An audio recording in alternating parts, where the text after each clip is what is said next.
ሰላም ጤና ይስጥልን የተከበራችሁ የፈታ ዴሊ ቤተሰቦች የሰዓቱን መረጃ ይዘን ተገኝተናል።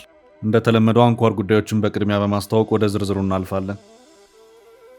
የመቀሌው ከባድ ፍንዳታን በተመለከተ በዛሬው ዕለት ይፋዊ መግለጫ ተሰጥቷል። መግለጫው ፍንዳታው ሆን ተብሎ የተሰነዘረ መሆኑን ገልጿል። ጥንቅራችን መረጃውን ያደርሳል።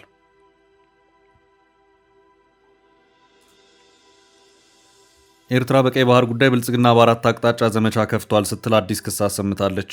የኤርትራ የማስታወቂያ ሚኒስትር ይፋ ባደረጉት መግለጫ በቀይ ባህር ጉዳይ በብልጽግና በአራት አቅጣጫ ለተከፈተብን ዘመቻ በተጠንቀቅ ላይ ነን ሲሉ ተናግረዋል። ሙሉ መረጃውን በጥንቅራችን የምንመለከተው ይሆናል። በኤርትራ ሰራዊት ተጨፍጭፈናል ሲሉ አመራሩ ተናግረዋል። ጭፍጨፋው እንዲደገም አንፈቅድም ሲሉ አመራሩ ጥብቅ መልእክት ሰደዋል። ጥንቅራችን መረጃውን ያደርሳል። ጀነራሉ ከኢትዮጵያ እግራቸው እንደወጣ ስፔሻል ፎርስ የተባለው ኃይል በድንገት ከባድ ውጊያ ውስጥ ገብቷል። አዲስ አበባ ላይ ከጠቅላይ ሚኒስትር አብይ አህመድ እና ከጦር ኃይሎች ጠቅላይ ኤታማዦር ሹም ጋር የመከሩት የአሜሪካ የአፍሪካ እዝ ጀነራል የአፍሪካ እዝ አዛዥ ጀነራል ዳግቪን አርኤም አንደርሰን ሶማሊላንድ በገቡበት ወቅት የተከፈተ የልዩ ኃይል ውጊያ ነው። ጥንቅራችን ከዚሁ ጋር በተያያዘ የሚያደርሳችሁ መረጃ አለ። የደቡብ አፍሪካው ስታንዳርድ ባንክ በኢትዮጵያ በታሪክ የመጀመሪያ የውጭ ባንክ በመሆን የሥራ ፍቃድ ተሰጠው። በአህጉሩ ከ20 በላይ ሀገራት ላይ የሚሰራው ባንኩ ለኢትዮጵያ አፍሪካ የባንክ ገበያ ትስስር ስትራቴጂክ ይሆናል ተብሏል። ዘገባውን ይዘናል። በአማራ ክልል የተለያዩ አካባቢዎች ህገወጥ ኬላዎች እንዲነሱ ጥብቅ ትዕዛዝ ተሰጠ። ይህን ትዕዛዝ ተላልፎ በተገኘ ማንኛውም አካል ላይ የጸጥታ ኃይሎች እርምጃ እንዲወስዱም ታዘዋል። መረጃውን ይዘናል። በኢትዮጵያ በአካል ጉዳተኞች ቁጥር ትግራይ መጀመሪያውን ደረጃ መያዟን የሚያመለክት አንድ መረጃ መውጣቱን በተመለከተም የምናደርሳችሁ መረጃ አለ። እስከ ጥንቅራችን ፍጻሜ አብራችሁን ቆዩ። የምንለቃቸው ዕለታዊ ትኩስ ዜናዎች እንዲደርሷችሁ ላይክ፣ ሼር፣ ሰብስክራይብ ማድረግ እንዳትረሱ።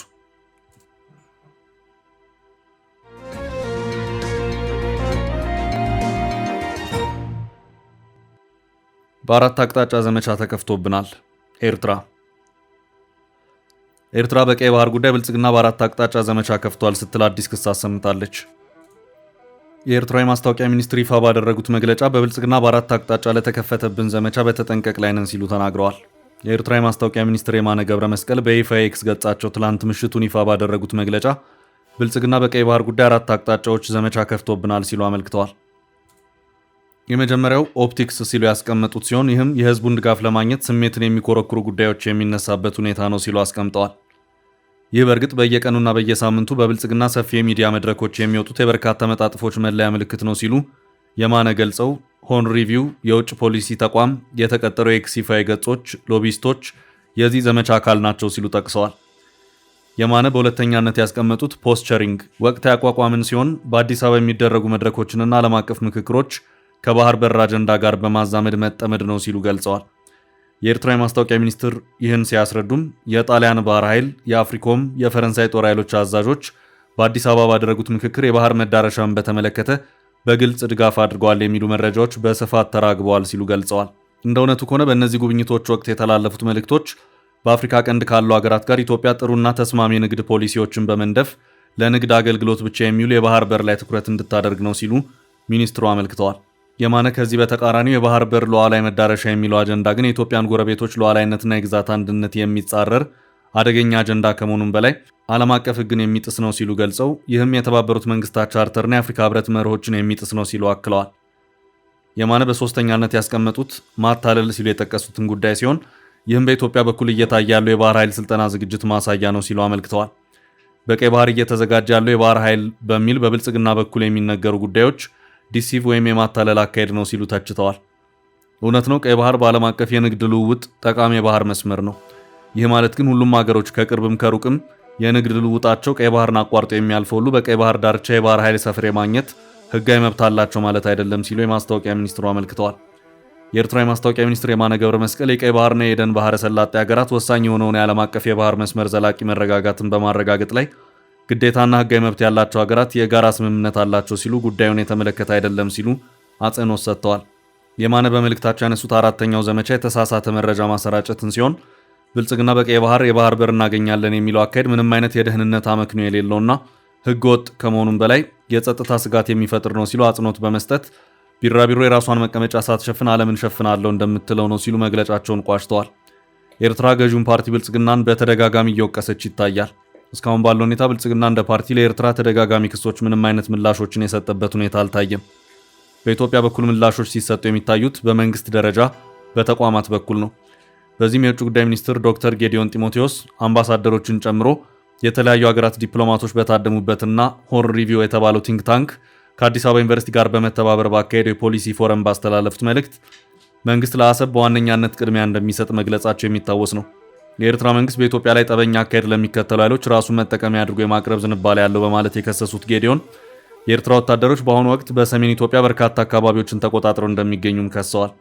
ከሳምንታት በፊት በተካሄደው በዚሁ መድረክ የአስመራ መንግስት እንቅስቃሴዎች ኢትዮጵያ ራሷን የመከላከል ህጋዊ መብቷን ለማስከበር በቂ መሰረት እንደሆኑ ዶክተር ጌዲዮን መናገራቸውም ተዘግቧል።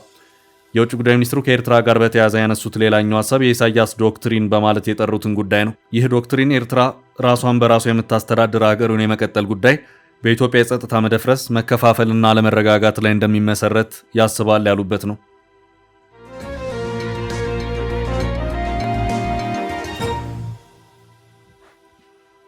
በቀጣይ መረጃ የስፔሻል ፎርስ ውጊያ ተከፈተ።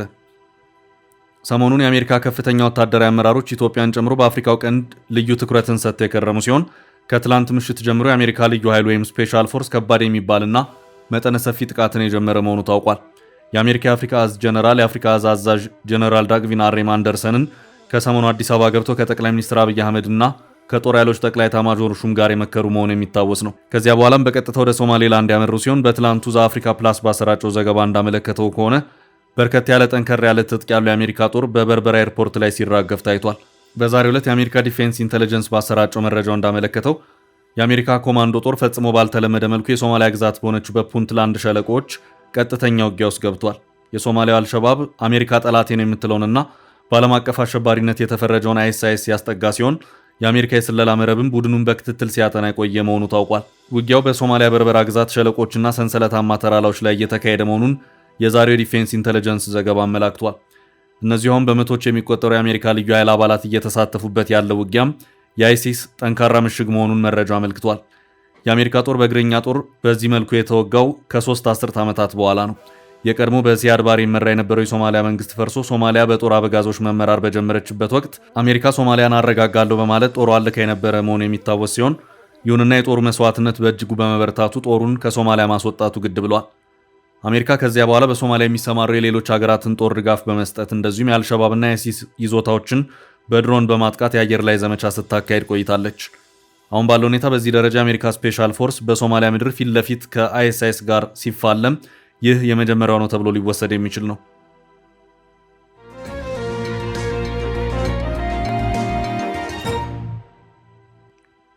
በቀጣይ ርዕሳችን በኤርትራ ሰራዊት ተጨፍጭፈናል አመራሩ በኤርትራ ሰራዊት ተጨፍጭፈናል ሲሉ አመራሩ ተናግረዋል። ጭፍጨፋው እንዲደገም አንፈቅድም ሲሉ አመራሩ ጥብቅ መልእክት ሰደዋል። የአክሱም ከተማ ከንቲባ ትኩ ኃይሌ ኤርትራ ጦር በአክሱም የፈጸመው ጭፍጨፋ መቼም የማይረሳና ሊደገም የማይገባም ብለዋል። ከ5 ዓመታት በፊት ከህዳር 19 እስከ 21 ባሉ 3 ቀናት በተሰነዘረው የኤርትራ ጦር ጥቃት በአክሱም ከተማ በርካቶች መገደላቸው በዓለም አቀፍ የሰብአዊ መብቶች ይፋ የተደረጉ ሪፖርቶች ማመልከታቸው ይታወቃል። አምነስቲ ኢንተርናሽናል ባካሄደው ምርመራ በትግራይ ክልል የተከሰተውን ጦርነት ተከትሎ የኤርትራ ወታደሮች በአክሱም ከተማ ሰላማዊ ሰዎችን መግደላቸውን የሚያረጋግጡ ማስረጃዎችን መሰብሰቡን ይፋ ባደረገው ሪፖርት ላይ መግለጹ የሚታወስ ነው። ህዳር 19 የተወሰኑ የህወሓት ሚሊሻዎች አክሱም ጽዮን ቤተክርስቲያን አጠገብ ካለች አንድ ተራራ ወይም ጉብታ ላይ ወደ ኤርትራ ወታደሮች ላይ በከፈቱት ተኩስ ግጭት ተቀስቅሶ ነበር። ይህ ካበቃ በኋላ እዚያ የነበረው የኤርትራ ሰራዊት ሌላ ተጨማሪ ኃይልና የጦር መሳሪያን ተጨምሮ ታንኮችን ጭምር ጥቃት ሰነዘሩ። በመንገድ ላይ ያገኙትንና በየቤቱ እየገቡ ያገኙትን ጎረምሳ ወንዶች መግደላቸው በሪፖርቱ ተመልክቷል። በማግስቱም ህዳር 20 ይህ ድርጊት ቀጥሎ ነበር። አስክሬን ማንሳትም አይቻልም ነበር። ህዳር 21 2013 ዓ.ም በአክሱም ጽዮን ክብረ በዓል ዕለት እንዲቀበሩ ነው የተፈቀደው ሲል የአምነስቲ ሪፖርት ያመለክታል። ይህ ግድያ የተሰነዘረበት ቀንን በማስመልከት በዛሬው ዕለት በአክሱም ከተማ ሟቾችን የሚዘክር ስነ ስርዓት የተካሄደ ሲሆን የከተማው ከንቲባ በኤርትራ ሰራዊት ተጨፍጭፈናል፣ ይህም እንዲደገም አንፈቅድም ሲሉ ተናግረዋል። አንረሳውም እንዳይደገም በሚል መሪ ቃል በዛሬው ዕለት በአክሱም ከተማ በተካሄደው የሩጫ ውድድር ላይ የከተማው ከንቲባ ተገኝተው ባደረጉት የመክፈቻ ንግግር በኤርትራ ሰራዊት የተሰነዘረው ጭፍጨፋ የሚረሳ አይደለም ብለዋል። የአክሱም ከተማ ከንቲባ አቶ ትኩ እንዳሉት የትግራይ ህዝብና አስተዳደር አሁንም በሰላማዊ መንገድ እየታገዱ መሆናቸውን ገልጸው ፍትህ እንዲሰጥ ደጋግመን በመጠየቅ ላይ እንገኛለን ብለዋል። በሌላ በኩል ብርጋዴር ጀነራል ምግበ ከአንድ ወር በፊት ከአክሱም ከተማ ባስተላለፉት መልእክታቸው የትግራይ ህዝብ የተደቀነበትን አደጋ ለመከላከል ተዘጋጅተናል ያሉ ሲሆን ለኤርትራ መንግስት ጭምርም ጥሪ ማድረጋቸው ይታወሳል። ይህን ተከትሎም የቀድሞ የትግራይ ክልል ርዕሰ መስተዳደር አቶ ገብሩ አስራት የጀነራሉ መልእክት በመጥቀስ ሻዕቢያ ያላደረግከው ነገር ይቅር ብለህናል፣ አሁን በውጊያ ካገዝከን እንተባበራለን የሚል ይዘት ያለው መልእክት የተላለፈበት ነው ሲሉ መተቸታቸው አይዘነጋም።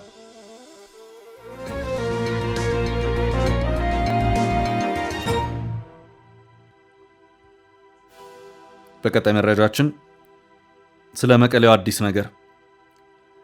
የመቀሌው ከባድ ፍንዳታን በተመለከተ በዛሬው ዕለት ይፋዊ መግለጫ ተሰጥቷል።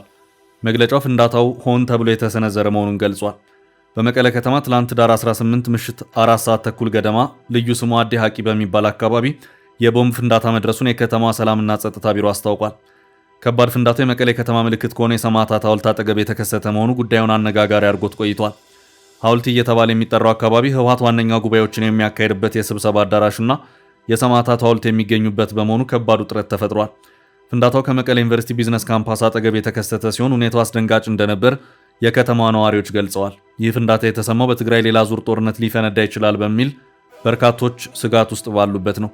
የመቀሌ ከተማ ሰላምና ጸጥታ ጽሕፈት ቤት ኃላፊ ረዳሃኝ ፍስሐ ህዝብን ለማሸበር ተልዕኮ የተሰጣቸው የጥፋት ኃይሎች ሲል የጠራቸው አካላት የቦምብ ጥቃቱን መፈጸማቸውንና ሆኖም የቦምብ ፍንዳታው በሰው ወይም በንብረት ላይ ጉዳት እንዳላደረሰ መናገራቸውን የመቀሌ ኤፍኤም ሬዲዮ ዘግቧል። በቦምብ ጥቃቱ የከተማ ነዋሪዎች መሸበራቸውን የገለጸው ጽሕፈት ቤቱ የጥቃቱ ዓላማ ሁከትና ብጥብጥ ለመፍጠር ሆን ተብሎና ታስቦበት የተፈጸመ ነው ብሏል። ጽሕፈት ቤቱ የጸጥታ አካላት የቦምብ ጥቃቱን ፈጻሚዎች በቁጥጥር ስር ለማዋል በጋራ እየሰሩ መሆኑንም ገልጿል። መሰል ጥቃቶችን በማቀነባበር ተግባር ላይ የተጠመዱ ግለሰቦች በከተማ ውስጥ ከፍተኛ ችግር እንደተፈጠረ በማስመሰል ሐሰተኛ መረጃዎችን እያሰራጩ ነው በማለት የከሰሰው ጽሕፈት ቤቱ ሆኖም ከቦምብ ጥቃት ውጪ ሌላ አንዳችም ችግር አልተፈጠረም ብሏል። የድርጊቱን ፈጻሚዎች ማንነት እንደሚያጣራ የገለጸው ጽሕፈት ቤቱ ህዝቡ ድርጊቱን እንዲያወግዙ አስገንዝቧል።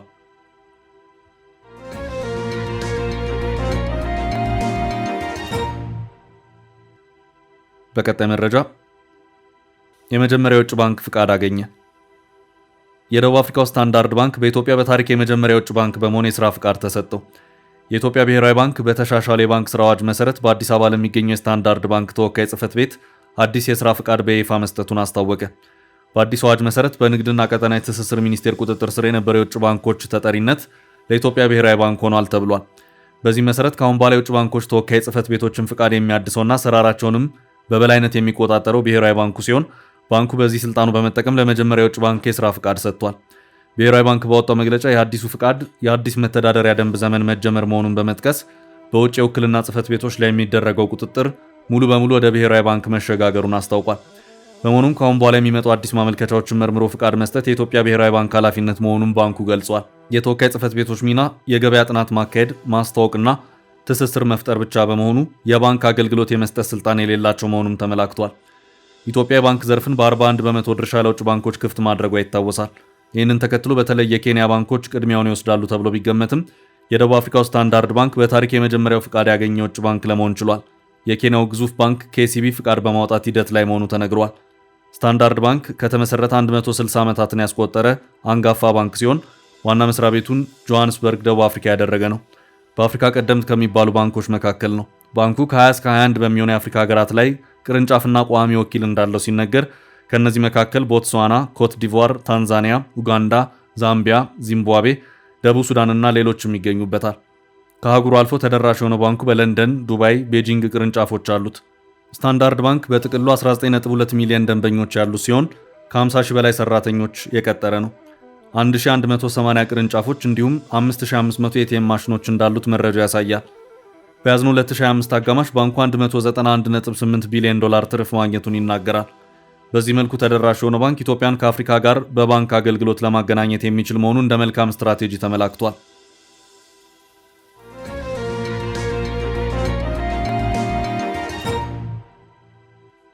በቀጣይ መረጃችን በአማራ ክልል ኬላዎች እንዲነሱ ታዘዘ። አሻፈረኝ በሚሉ የኃይል እርምጃ ይወሰዳል።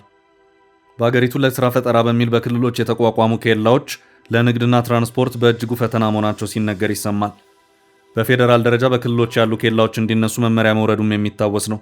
ይህንን ተከትሎ በአማራ ክልል የተለያዩ አካባቢዎች ገቢ ለመሰብሰብ በሚል የተዘረጉ ኬላዎች በፍጥነት እንዲነሱ የክልሉ ገቢዎች ቢሮ ትዕዛዝ መስጠቱ ተሰምቷል።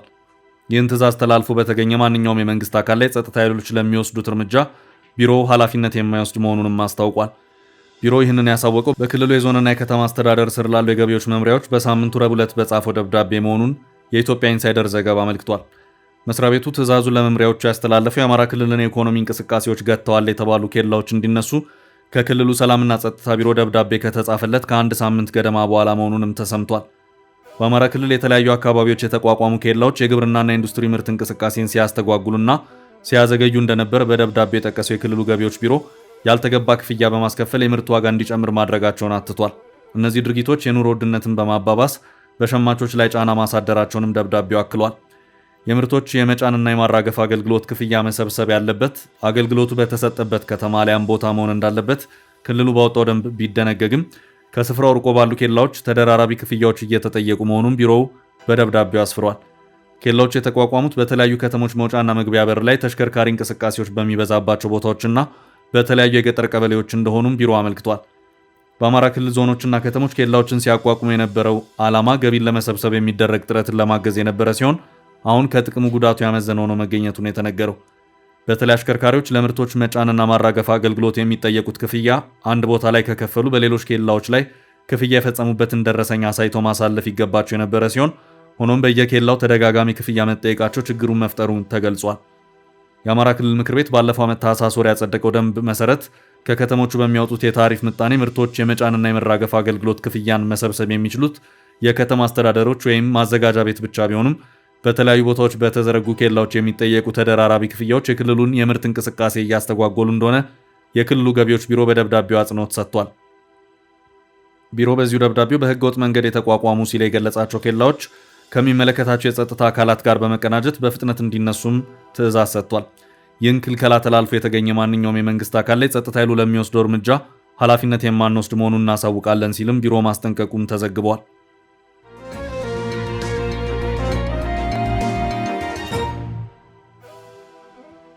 ወደ ቀጣይ መረጃ አለፍን። ትግራይ በአካል ጉዳተኞች ቁጥር የመጀመሪያውን ደረጃ ያዘች። በኢትዮጵያ በክልሎች ደረጃ ከፍተኛ አካል ጉዳተኞች ቁጥር የያዘው የትግራይ ክልል መሆኑን በዛሬው ዕለት የወጣው ሪፖርት አመላክቷል። በዚህም ክልሉ ከፍተኛ አካል ጉዳተኞች ቁጥር ከመያዙ ጋር በተያያዘ የዘንድሮ የአካል ጉዳተኞች ቀን በመቀሌ የሚከበር መሆኑ ታውቋል። እንደ ኢትዮ ኤፍኤም ዘገባ ከሆነ አሁን ባለው ሁኔታ በትግራይ በክልሉ የአካል ጉዳተኞች መጠን 28 በመቶ ደርሷል። በተደረጉ የተለያዩ ጥናቶች በክልሉ ከፍተኛ አካል ጉዳቶች ቁጥር መኖሩ ተገልጿል። ይህንን ምክንያት በማድረግ የዘንድሮ የዓለም የአካል ጉዳተኞች ቀን በትግራይ ክልል ዋና ከተማ መቀሌ ህዳር 24 ይከበራልም ተብሏል። ከክልሉ ጊዜያዊ አስተዳደር ጋር በቂ ውይይት መደረጉን የገለጹት የኢትዮጵያ አካል ጉዳተኞች ማህበራት ፌዴሬሽን ፕሬዝዳንት አባይነህ ጉጆ ናቸው። ፕሬዝዳንቱ በዓሉን በሰላማዊ መንገድ ለማክበር ከክልሉ ጊዜያዊ አስተዳደር በቂና አስተማማኝ ማረጋገጫ አግኝተናል ብለዋል። የሴቶችና ማህበራዊ ጉዳይ ሚኒስትር ዴኤታ ሁሪያ አሊም ይህን ጉዳይ ማረጋገጫ ሰጥተዋል። ጊዜያዊ አስተዳደሩ ሙሉ ኃላፊነት በመውሰድ ዝግጅቱን ጨርሶ እየጠበቀን ያሉ ሲሆን እኛም የምንሄደው በዓል ለማክበር እንጂ ሌላ ዓላማ ይዘን አይደለም ሲሉ መናገራቸውንም ዘገባው አክሎ አመላክቷል። በትግራይ ክልል ብቻ ሳይሆን በአገር አቀፍ ደረጃ የሚገኙትን የአካል ጉዳተኞች ቁጥር ለማወቅ የህዝብና ቤቶች ቆጠራ ምላሽ ይሰጠናል ሲሉ ሚኒስትር ዴኤታዋ ተናግረዋል። ሚኒስቴር መስሪያ ቤቱ ከህንድ ኤምባሲ ጋር በመተባበር በአፋር ክልል ለ260 በትግራይ ክልል ደግሞ ለ177 አካል ጉዳተኞች የአካል ተሃድሶ አገልግሎት መስጠቱንም ገልጸዋል። ከቀረጥና ታክስ ነጻ ተሽከርካሪዎች ወደ ሀገር ውስጥ እንዲገቡ በማድረግ ከ5000 በላይ የሚሆኑ የአካል ጉዳተኞች ተጠቃሚ መሆናቸውንም አንስተዋል።